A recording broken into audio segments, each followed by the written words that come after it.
안녕하세요. 당신만을 위한 딥다이브에 오신 것을 환영합니다.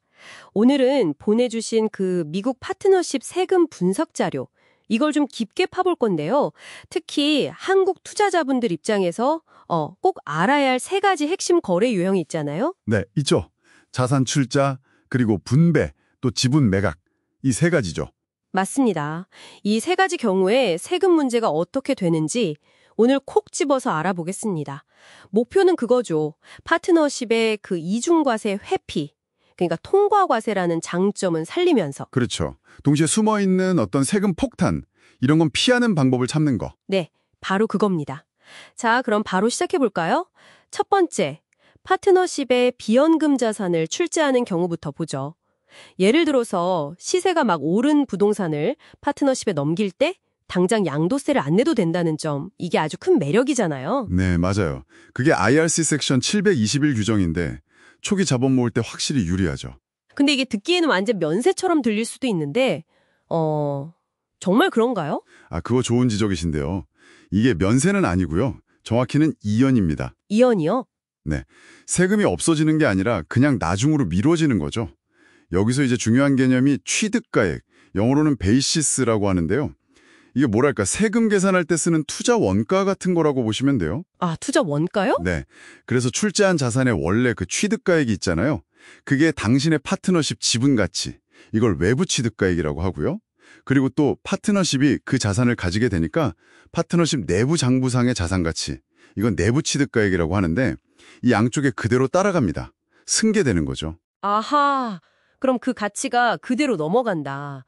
그럼 만약에 출자하기 전에 이미 그 자산 가치가 올라 있었다면요. 그 차이, 그건 어떻게 되는 건가요? 네, 바로 그럴 때 필요한 규정이 IRC 섹션 704C입니다. 704C요? 네, 간단히 말하면 출자하기 전에 이미 발생한 이익 있잖아요.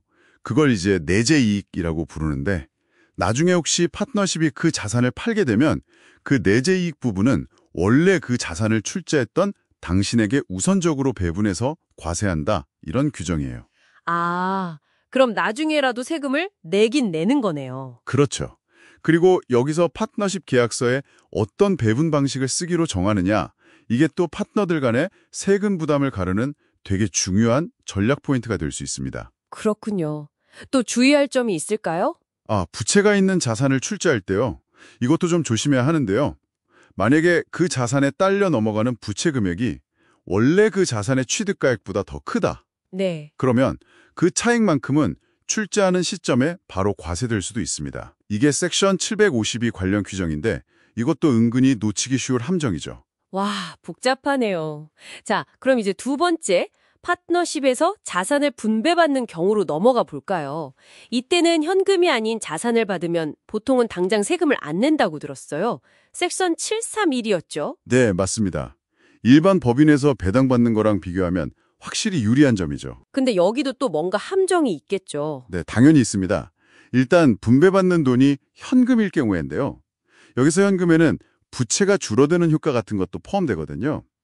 이 현금성 분배액이 당신의 지분 취득가액, 즉 외부 취득가액보다 많으면 그 초과분은 바로 과세 대상이 됩니다. 아, 현금이 내 투자 원금보다 많으면 과세군요. 그렇죠. 그리고 또 하나는 분배받는 자산의 취득가액인데요. 이건 당신의 외부 취득가액을 한도로 해서 결정돼요. 섹션 732 규정입니다. 그러니까 만약 내 지분 취득가액이 이미 낮아져 있다면 분배받은 자산의 세금상 가치도 낮게 평가될 수 있다는 뜻이죠. 나중에 팔 때 세금을 더 낼 수도 있고요. 그렇군요. 여기서 또 그 혼합 그릇, 믹싱볼 규정이라는 것도 있다면서요. 이름이 참 특이한데요. 네, 하하. 그게 섹션 704AB랑 섹션 737 규정을 같이 묶어서 부르는 별명 같은 건데요. 핵심은 시간 제한이에요. 시간 제한요? 네. 어떤 특정 자산을 당신이 파트너십에 출자하고 나서 7년 안에, 이 7년이 중요해요. 7년 안에 그 자산이 다른 파트너한테 분배되거나 혹은 당신이 출자한 자산 대신 다른 자산을 분배받는 경우가 생기면 원래 출자할 때 미뤄뒀던 그 내재 이익에 대한 세금이 그 시점에 확 터질 수가 있습니다. 아, 7년. 그럼 파트너십을 이용해서 자산을 막 서로 쉽게 교환하려는 걸 막으려는 거군요. 정확합니다. 조세 회피를 막기 위한 장치죠. 그리고 특히 조심해야 할 게 섹션 751B인데요. 이건 더 복잡해요. 751B는 또 뭔가요? 파트너십 자산을 크게 두 종류로 나눌 수 있거든요. 하드 에셋이랑 콜드 에셋. 핫에셋은 뭐 미실현 채권이나 재고 자산처럼 팔면 바로 일반 소득으로 과세되는 자산들이고요. 콜드에셋은 보통 자본 자산이죠. 네. 근데 자산을 분배하는 과정에서 당신 몫의 핫에셋 비율이랑 콜드에셋 비율이 분배 전후로 확 달라지잖아요.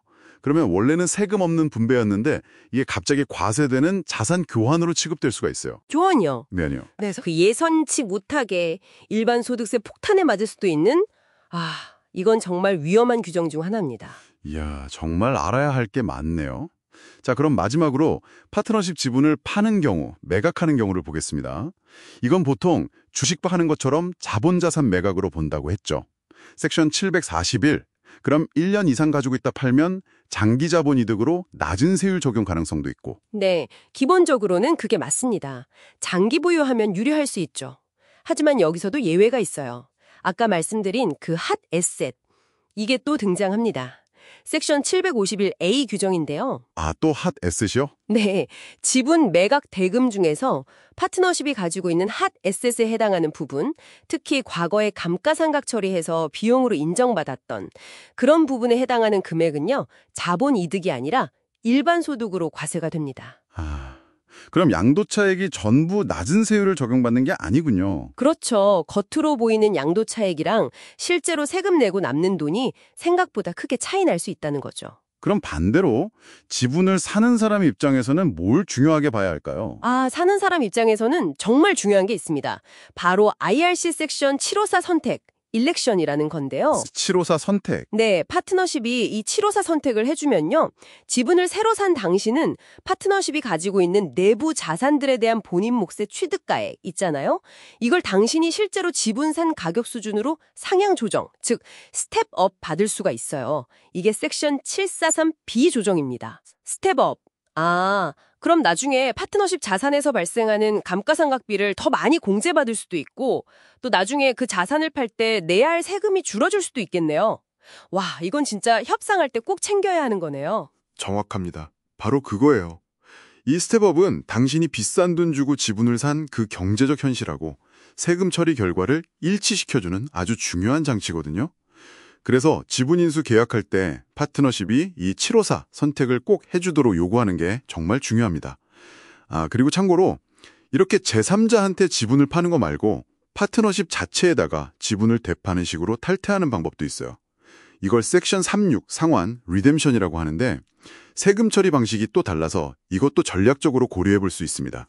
네, 알겠습니다. 자, 그럼 오늘 이야기 한번 정리해보죠.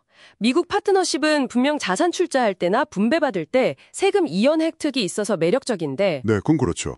하지만 동시에 출자할 때 그 내재 이익 처리 문제 704 컷이 또 7년 안에 특정 분배를 하면 안 된다는 그 혼합그룹 규정 그리고 핫에셋 관련 규정 751처럼 아주 복잡한 규제들이 촘촘히 얽혀 있네요. 맞습니다. 함정들이 곳곳에 있죠. 그래서 결국 내 지분의 취득가액, 그 외부 취득가액을 계속 꼼꼼하게 추적 관리하는 게 무엇보다 중요하겠고요. 또 지분을 사는 입장이라면 그 754 선택을 파트너십이 해주도록 확보하는 게 핵심이 되겠네요. 네, 그렇습니다. 결국 성공적인 파트너십 운영이나 투자를 위해서는요, 계약 단계부터 이런 세금 관련 조항들을 명확하게 해두는 게 좋고 또 실제 거래를 하기 전에는 반드시 미국 세법 전문가와 상담해서 이런 예상치 못한 위험들을 미리 관리하는 게 필수적이라고 할 수 있겠습니다. 네, 오늘 정말 유익한 말씀 감사합니다. 자, 그럼 마지막으로 여러분께 생각할 거리를 하나 던져드리고 싶습니다. 파트너십의 그 통과 과세라는 처음 들었을 때의 단순한 매력, 그 이면에 오늘 살펴본 것처럼 이런 복잡성들이 숨어 있잖아요. 그렇다면 당신의 구체적인 사업 목표나 투자 상황을 고려했을 때 이 파트너십 구도가 항상 S법인, S컵 같은 다른 선택지보다 정말 최선의 선택이라고 할 수 있을까요? 이 부분은 한번 깊이 고민해 보실 만한 문제인 것 같습니다.